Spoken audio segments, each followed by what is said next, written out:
The school auditorium was full. Every seat was taken. Students whispered, laughed, and checked their phones. Teachers stood on the sides, trying to keep order. The lights were dim, and the stage had a large screen hanging above it. It was a big day at Lincoln High School. Michelle Obama, the former First Lady of the United States, was going to speak live on video to schools across the country. She was part of a campaign to inspire young girls to dream bigger, speak louder, and believe in themselves. Students were excited. Some wore t-shirts with her quotes. Others held small notepads ready to take notes.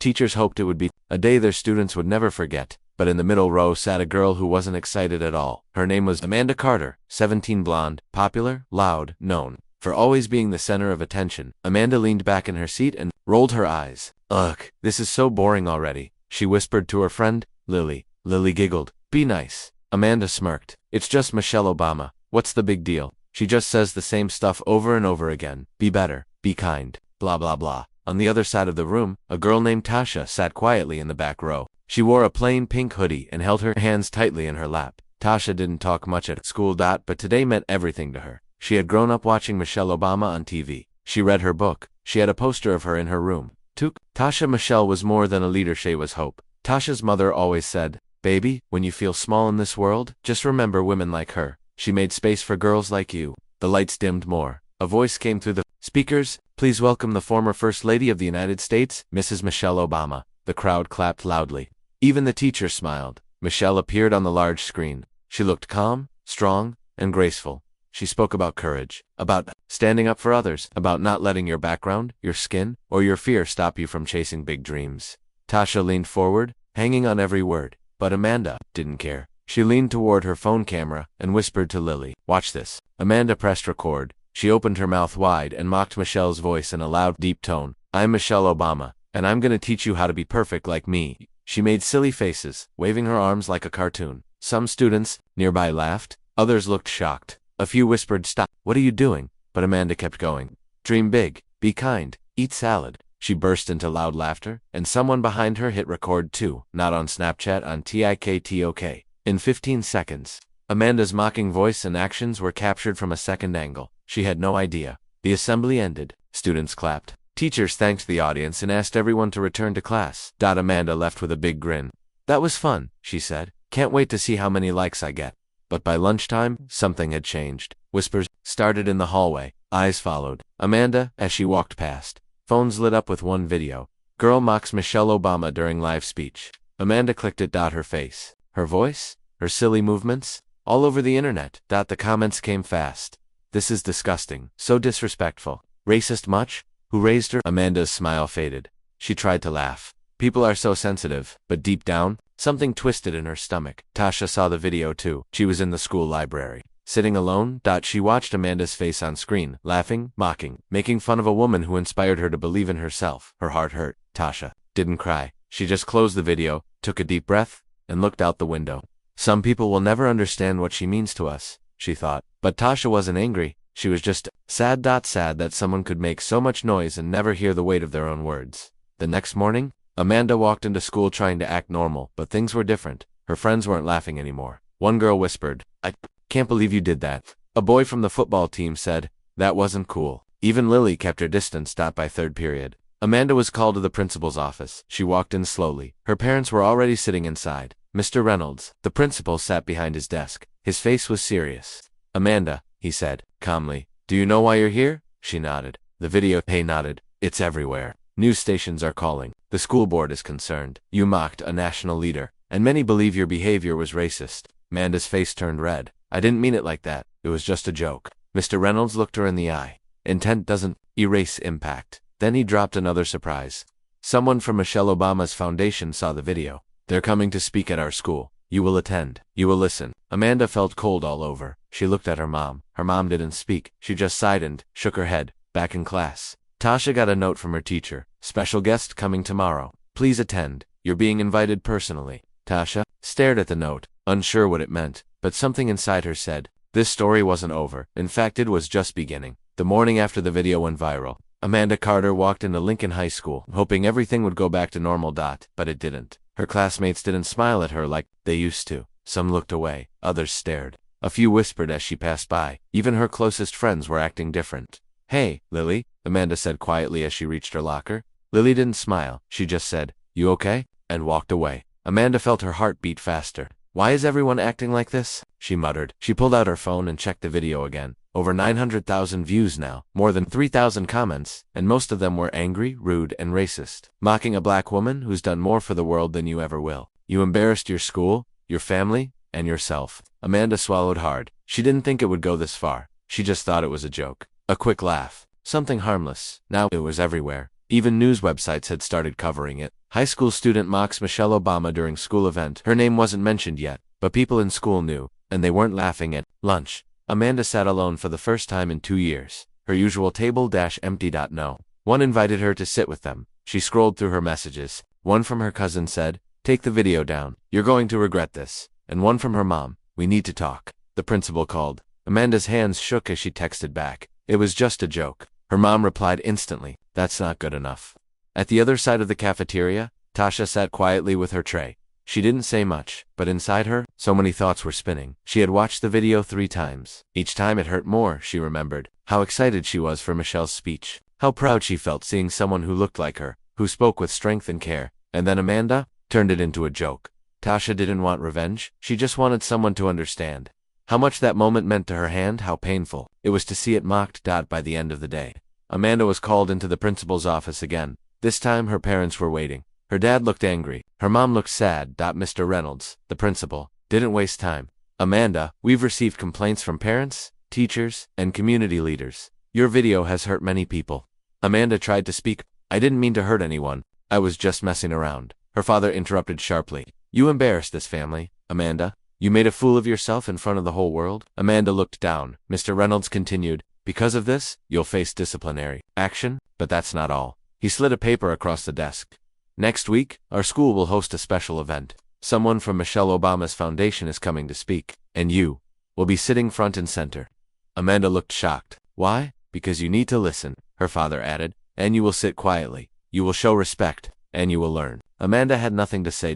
Because for the first time, she realized she had crossed a line she couldn't laugh away. The next day, posters were placed all over school. Special assembly, a visit from Malik Robinson, director of women's empowerment. Former aide to Michelle Obama. Students talked about it all day. "That's a big deal. He's worked with Michelle herself. I wonder if he saw the video." He did. Everyone knew. And now he was coming not just to talk about kindness, but to confront what Amanda had done. Tasha received a special note in class. "Tasha, you are invited to sit in the front row during the event. We would be honored to have your voice present." She read the note 3 times, her hands shaking. Someone saw her pain. Someone cared. Amanda stood in the hallway later that afternoon, watching the poster again. Malik Robinson, live at their school. "Why does it have to be me?" she whispered. But, deep down, she knew why. Because words hurt, and hers had gone too far. Now, she had to face the consequence.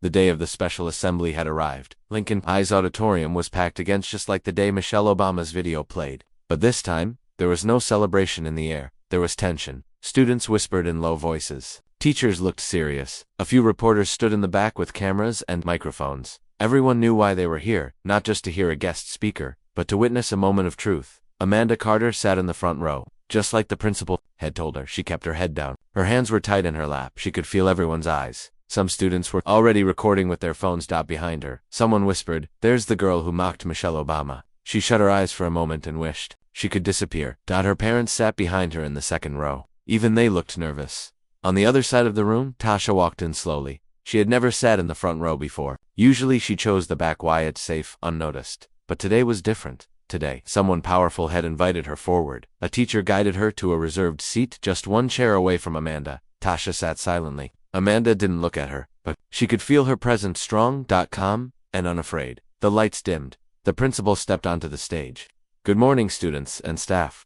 Today is not just an event. It's a moment for growth, truth, and learning. Please welcome someone who has stood beside leaders, guided change, and inspired thousands. Mr. Malik Robinson." The audience clapped politely. Then a tall man in a dark blue suit walked onto the stage. Malik Robinson. He looked confident, but not angry. His presence filled the room not because he shouted, but because he didn't have to. He stood at the podium and scanned the audience. Then he began. "Good morning," he said. His voice was deep, steady. "Thank you for having me. I'm not here to shame anyone. I'm here to remind all of us that our words carry weight." He paused. "Some of you already know why I'm here." A video was posted. A moment of mockery. A moment that made millions stop and ask, "How far have we really come?" Amanda swallowed hard. She could barely breathe.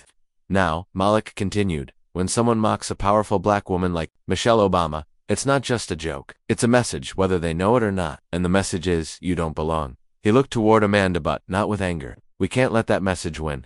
The room was silent. Then, Malik said, I'd like to invite the student from that video to the stage. Gasps filled the room. Amanda's heart stopped. She looked at her principal. He gave her a gentle nod. Go ahead. Amanda stood slowly. Her legs felt like they might give out. Her hands were shaking. She walked up the stairs to the stage. But the whole room watched her, some curious, some angry, some waiting. She stood next to Malik, eyes on the floor. What's your name? He asked kindly. Amanda, she whispered. Amanda, he repeated softly. Thank you for being here. That takes courage. She didn't feel brave. She felt small. But Malik didn't shout. He didn't embarrass her. Instead, he turned to the audience. Let me ask you something, he said. Have you ever said something without thinking? A few students nodded slowly. Have you ever laughed at someone and later realized it wasn't funny? More nods. What matters is not only what we do, but what we do after. He turned to Amanda again. Would you like to say something to your classmates? Amanda's mouth felt dry. Her voice cracked. I didn't mean to hurt anyone. I thought it was just a joke. But I realize, now that it was wrong, I'm sorry. Truly? The room stayed quiet. Some students looked surprised. Others didn't move. Malik nodded. Then he turned to the front row. Tasha, he said gently, would you join us? Amanda froze. Tasha looked up. She didn't move right away. But then, she stood and walked slowly toward the stage. The girl, who had been silent, the girl Amanda had ignored, now stood beside her. Malik stepped back and let the two girls face each other. Tasha, he said, you are deeply affected by this moment. If you're ready, I believe your voice needs to be heard too. Tasha looked at Amanda. Her eyes didn't hold anger, just truth. I grew up thinking I had to be quiet to be safe. People laughed at my hair, my voice, my name. She paused, her voice calm and clear. Michelle Obama made me feel proud to be who I am. She made me feel strong. So when you mocked her, it wasn't just about her. It was about girls like me. Amanda's eyes filled with tears. I'm so sorry, she whispered. I didn't know it would hurt you like that. Tasha nodded. Now you do. And in that moment, something changed. Not just for Amanda, but for the whole room, because everyone watching saw it, a moment of truth, a moment of pain, a moment of growth. Malik stepped forward again. This is what change looks like. Not perfection, but truth, listening, owning our mistakes. He smiled softly. And that's a good place to start. The audience slowly began to clap. Not a loud cheer, but a quiet, respectful clap of understanding. Amanda wiped her eyes. Tasha stood tall and Malik nodded proudly, because in that room, on that stage, the real lesson had finally begun. The assembly was over, but the weight of it stayed in the air.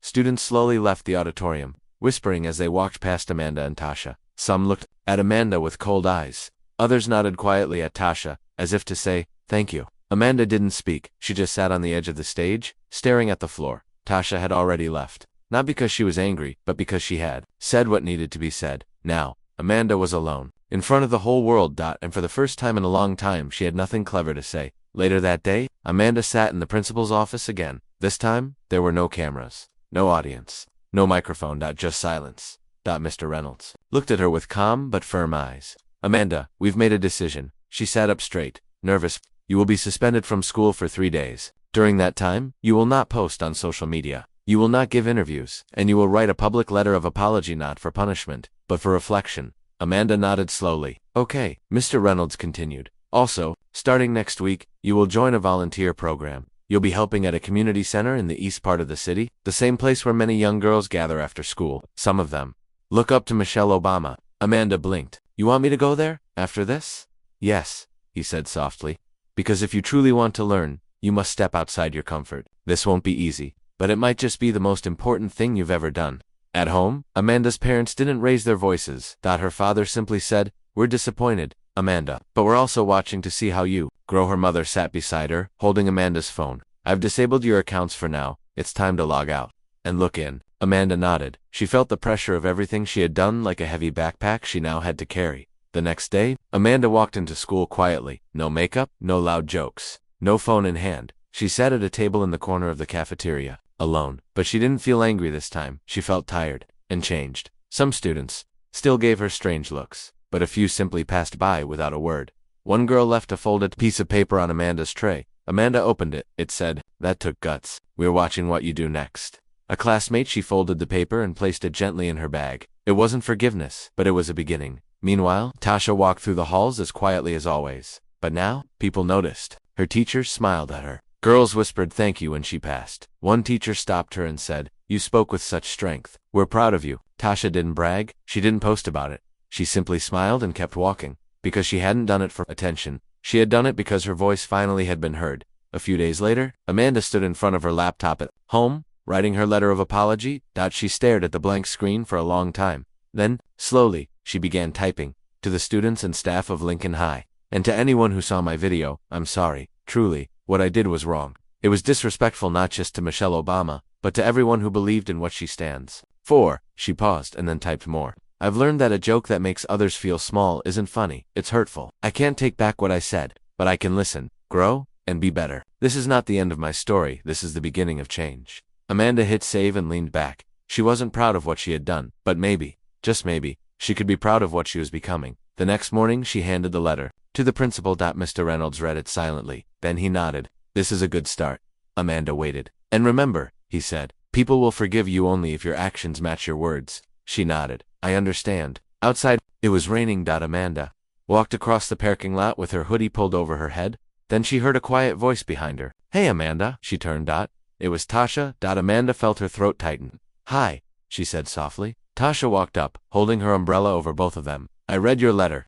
Amanda waited, scared of what she'd say next, but Tasha just smiled gently. You're starting to get it. Amanda's eyes filled with tears. Thank you for giving me that chance. Tasha nodded. Just don't waste it. The rain fell gently over them both. Two girls who had once stood on opposite sides of a moment, now sharing one umbrella, and maybe, just maybe, something new was beginning. The school had never seen an event like this. A special program was announced for Friday morning. The posters read, Voices of Change, Stories That Deserve to be Heard, featuring Tasha Williams, student speaker. Most students were curious. Tasha, the quiet girl who never raised her hand in class, people remembered her from the assembly. Her words, calm but powerful, had left the room silent that day. Now, she was being invited to speak again, this time, by choice, and she had something to say. Amanda sat in the third row that morning. She wasn't there because she had to be. She came because she wanted to be. She hadn't spoken to many people. All week, she didn't make jokes or talk back. She just listened. Today she came to listen, again this time with her heart open. The lights in the auditorium dimmed. A teacher walked up to the podium and spoke softly. Today, we give this stage to a student who showed us all the power of quiet strength. Please welcome Tasha Williams. The room clapped gently. Tasha stepped onto the stage wearing a plain, sky blue blouse and jeans. No makeup, no fancy hair. Just herself. She took a deep breath and began. Hi, I'm Tasha. She paused. You probably didn't know my name before last week. And that's okay. I didn't mind being invisible. It felt safer, but I've learned. Silence can sometimes be a problem too. Students leaned in. When I saw Michelle Obama speak at our school, I felt proud. I saw someone who looked like me. Someone who made it out of places people told her she didn't belong. She looked around the room slowly. But when she was here, in this auditorium, it didn't just feel like a joke. It felt like a reminder of every time someone told me I wasn't enough. The room stayed still. Tasha kept going, her voice strong and steady. In middle school, kids called me names because of my hair. They told me I was too dark or too serious. I believed them. I started thinking maybe I should stay small. She looked down for a second, then looked up again. But Michelle made me think different. She made me feel seen. And when Amanda mocked her, I felt like I disappeared again. In the audience, Amanda dropped her head. Her chest felt tight, but she didn't leave. She stayed and listened. Because this wasn't about her feelings anymore. It was about understanding. I'm not here to make anyone feel bad, Tasha said. I'm here because truth matters. And it's time more of us tell our truth. She looked around the room at the faces that once didn't see her. Some people don't know what it feels like to walk into a room and already feel judged. Some of us live that feeling every day. But we carry it with strength, with quiet, with grace. Tasha smiled softly. But sometimes, we need to speak up. Not to hurt anyone, but to heal ourselves. A soft clap started in the back. Then it spread soon. The entire auditorium was on their feet, giving Tasha a standing ovation. She didn't cry, but her eyes shimmered with pride. For once she wasn't invisible. She was heard. After the event, Amanda waited quietly outside the auditorium doors. When Tasha walked out, Amanda stood up. That was powerful, Amanda said. Tasha nodded. Thank you. Amanda looked down. I needed to hear all of that. I didn't know how much pain I caused, but I'm trying to learn. Tasha looked her in the eyes. Learning takes time, but listening is the first step. Amanda gave a small, honest smile. I'm listening. Tasha didn't say anything else. She just gave Amanda a gentle nod and walked on. No anger, no revenge, just strength. That night, Amanda sat in her room, writing again, not because she was forced to, because she wanted to remember. What she heard, she wrote in her journal. She wasn't loud. She wasn't famous. But her words hit harder than any post I ever made. Real power doesn't come from mocking others. It comes from lifting truth. And for the first time in her life, Amanda finally understood what it meant to change. After Tasha's speech, something changed at Lincoln High. Not all at once, but slowly. You could feel it. The halls were quieter. Teachers smiled more. Students didn't laugh as loud when someone was different. Something deep had shaken the school, and now it was starting to grow into something new. The principal, Mr. Reynolds, stood at the front of the staff meeting the next day. His face was calm, but firm. This incident started with one video, he said, but it revealed something bigger. Our students are hurting. Some feel unseen, unheard, or disrespected. He looked around the room of teachers. It's time we do more than discipline. It's time we educate.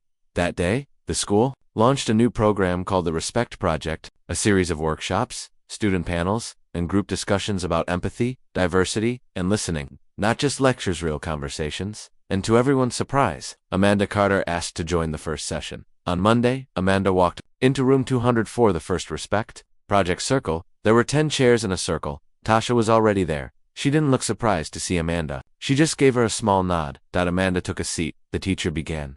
Today, we're not going to talk about what happened. We're going to talk about why things like that happen. Each student took turns speaking. Some talked about being bullied for how they dressed. Others talked about how teachers treated them differently. One boy said, "Sometimes I feel like no one expects anything from me just because I live on the east side." Amanda listened. She didn't speak until the end.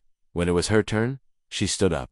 "I used to think I was funny, loud, confident, but maybe I was just never challenged." She looked at Tasha. "When I made that joke, I didn't stop to ask if it hurt anyone, and now I see it hurt more than I'll ever fully understand." The room was quiet. Amanda sat down. No one clapped. No one clapped. No one needed to, because this was not about performance. It was about honesty. The school put Amanda's apology letter on the hallway board next to the Respect Project posters. At first, some students rolled their eyes. She's just doing this to fix her image. But others started noticing. Amanda had changed. She didn't push to be first in line. She didn't make fun of anyone anymore. She even stayed after class to help pick up books for a kid who dropped them. One girl said, "She's different now, quieter but more real." Later that week, Amanda began her volunteer work at the community center. Mr. Reynolds had arranged it. Was in a small red building on the east side of the city where families worked hard to survive, where kids came after school to feel safe. The first day, Amanda was nervous. She walked into the center wearing jeans and a plain sweater. Fancy. Just herself. A woman at the front desk smiled at her.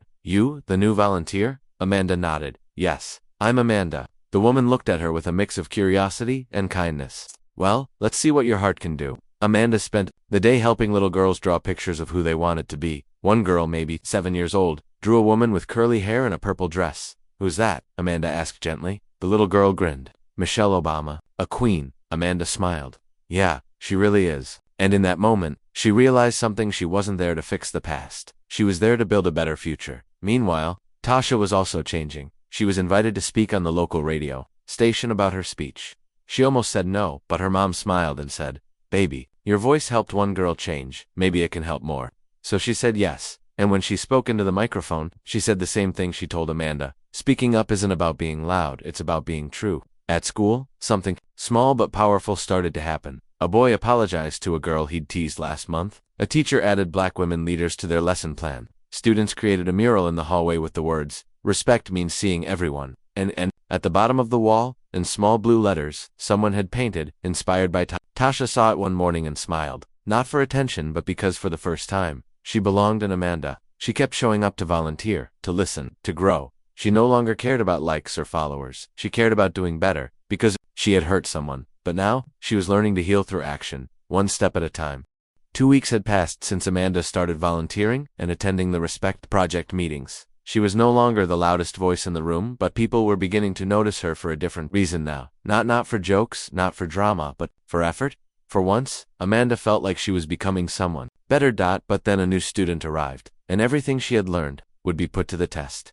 Her name was Aaliyah. She walked into class with thick curly hair, dark brown skin, and quiet eyes. The room went silent when she stepped in. Stared. Others whispered. Amanda sat frozen. She remembered this moment not from watching, but from causing it. The teacher introduced her. "Everyone, please welcome Aaliyah Williams. She just moved here from Georgia." Some students barely nodded. But Amanda watched Aaliyah walk to her seat, and she saw something familiar in her eyes, that look of being judged before saying a single word. Amanda knew it too well now, and she couldn't stay silent. At lunch, Aaliyah sat alone near the back. pushing food around her tray. Amanda stood across the cafeteria, watching. She took a deep breath and walked over. "Hi," she said gently. "I'm Amanda. Can I sit here?" Aliyah looked surprised, then nodded slowly. "Sure." Amanda sat down. There was a short silence. Then Aliyah asked, "Why are people looking at me like that?" Amanda paused. "Because sometimes people judge what they don't understand, and it's not okay." Aliyah gave a soft smile. "Yeah, it's not my first time." Amanda looked down. "It was me once," she admitted. "I judged someone. I mocked someone important. It hurt people. I've been trying to make it right ever since." Aliyah looked at her carefully, and now Amanda smiled gently. "Now I try to speak up when I see someone being treated the way I once treated others." For a second, Aliyah said nothing. Then she smiled. "Thanks for sitting with me." Amanda nodded. Anytime, but not everyone had changed. Later that week, during gym class, Amanda heard two boys laughing behind the bleachers. "New girl walks like she owns the place. Yeah, probably thinks she's the next Michelle Obama." They laughed loudly. Amanda froze. That name again, that tone again. She turned slowly and saw Aliyah nearby. She had heard them too. Her face had fallen. Her shoulders sank, and Amanda felt something rise in her chest. Not fear, not shame, but courage. She walked over to the boys. "Hey," she said sharply. "Not funny." They looked at her, surprised. "Relax. We're just joking," one of them muttered. Amanda didn't back down. "No, you're not joking. You're being cruel. And if you don't understand the difference, maybe you should sit in a respect project meeting." One of them rolled his eyes. "Didn't you used to be just like us?" Amanda's eyes didn't flinch. "I did, but I changed. Maybe you should try it." They didn't reply. Amanda turned and walked back toward Aliyah. The boys didn't laugh again. Later, Aliyah found Amanda in the hallway. "You didn't have to do that," she said quietly. Amanda smiled. "I kind of did." Aliyah looked at her for a long second. "Thanks," Amanda nodded. "You're not alone here. Not anymore." That night, Amanda sat at her desk writing in her journal. She wrote, "Old habits don't leave easily, but every time I choose to stand up instead of stay quiet, I win a little more of myself back. This journey, it isn't over, but I think I'm finally becoming the person I was meant to be." She closed the journal with a small, proud smile, because this time, she didn't just say the right thing, she did the right thing, and that made all the difference. The end of the school year was close. The air was warmer, the hallways quieter. Final projects replaced regular lessons. Students were already thinking about summer. But for Amanda Carter, this was no ordinary ending because she had one last chance to prove that her change wasn't just for show, it was real. Mr. Reynolds, the principal, made an announcement during morning assembly. "We're holding our annual Voices of Change event again next week. Students who have grown, shown courage, or made a difference will be asked to speak." The room buzzed with whispers. Everyone expected Tasha to speak again, maybe even Aliyah, the new student who had quietly become more confident over the past weeks. But when Amanda's name was called, the room went completely silent. Amanda stood at the back of the auditorium, frozen. She hadn't expected to be chosen. "Why? Me," she whispered to herself. Tasha walked past her, smiling softly. "Because people saw what you did when no one was watching." Amanda blinked. Aliyah joined them. "You've earned this," she said simply. For the first time, Amanda felt something, deep inside her, not fear, not guilt, but peace. The day of the event arrived. Amanda stood backstage, holding her speech and shaking hands. She peeked out. The auditorium was full. Tasha was in the front row, so was Aliyah, and behind them, her parents, Mr. Reynolds, even the two boys who had mocked Aliyah sat quietly. Amanda took a deep breath, then walked on stage. She stood at the microphone. The lights were bright, but she didn't flinch. She began. "A few months ago, I stood on this stage for the wrong reason. I was called out for something I did, something I regret deeply. I mocked a woman who represents strength and hope for many people, and by doing that, I hurt others, especially the ones I didn't see before." She paused, looking at the students in the front rows. "I want to tell you what I've learned. Being funny at someone else's expense is easy, but respecting someone's story, even when it's not like yours, that takes strength." Her voice trembled, but she didn't stop. "I met people I used to ignore. I listened. I saw their pain, and I changed." She looked directly at Tasha. "To the girl I hurt the most, thank you for your honesty. You helped me become someone I'm finally proud of." Tasha's eyes shimmered, but she smiled. Amanda looked back at the audience. "I still make mistakes, but now, I try to make them fewer. And when I see someone being silenced, I don't laugh anymore. I speak up, because silence can hurt as much as words." She ended with a quiet truth. "This isn't the end of my story. It's the first chapter of who I truly am, and I hope I keep getting better." The auditorium was quiet for one long second. Then slowly applause began, not loud, not forced, not real, honest, respectful. Amanda smiled, tears in her eyes, not because she was forgiven, but because she had finally forgiven herself. After the event, Amanda stepped down from the stage. Tasha hugged her first. "That was brave," she said. Aliyah followed. "You showed them who you really are." Amanda looked around at the faces once full of judgment, now filled with something else: understanding. Later that evening, Amanda sat in her room, writing her final journal entry for the school year. She wrote, "Sometimes, you break something you can't fix. But if you care enough, you can rebuild something better in its place. I used to want to be seen. Now I want to see others. I used to want laughs. Now I want respect. I'm not perfect, but I'm not who I was, and that is enough." She closed the journal, took a deep breath, and smiled.